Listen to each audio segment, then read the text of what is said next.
Nous présenterons le 30 mars prochain, à l'occasion du Salon du dessin, cette rare feuille par Charles-Édouard Jeanneret dit Le Corbusier, plus connu sous le nom du Corbusier. Une feuille rare, notamment par son format, un format assez spectaculaire qu'on rencontre très rarement dans le travail du Corbusier.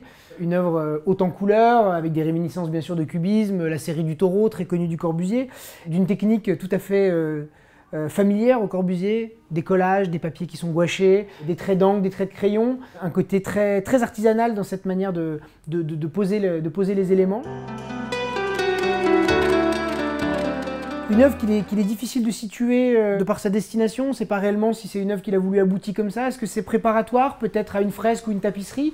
Ici on a presque comme une bordure de tapisserie, donc on peut imaginer qu'il a préparé une œuvre peut-être plus importante, plus monumentale. Certaines symboliques sont assez reconnaissables, d'autres moins.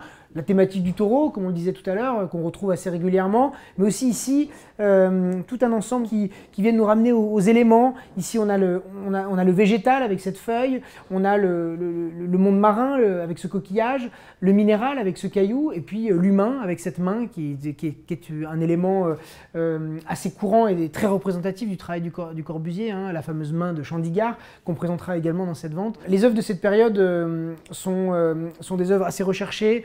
On est très loin du purisme du début des années 20, on est sur une œuvre qui est vraiment haute en couleurs, avec des fortes réminiscences du cubisme, hein. Il y a des clins d'œil à Picasso, des clins d'œil aussi à l'art abstrait, avec cette composition très structurée en fond, et surtout une œuvre d'un format particulièrement rare, qu'on ne voit quasiment jamais sur le marché. Petite anecdote, le cadre ici, qui est un cadre vraisemblablement d'origine, comme nous l'a indiqué Éric Mouchet, le spécialiste de l'artiste, Le Corbusier voulait justement ce format boîte et ce côté très libre de la feuille, et donc c'est lui qui demandait la fabrication de ces cadres particulièrement.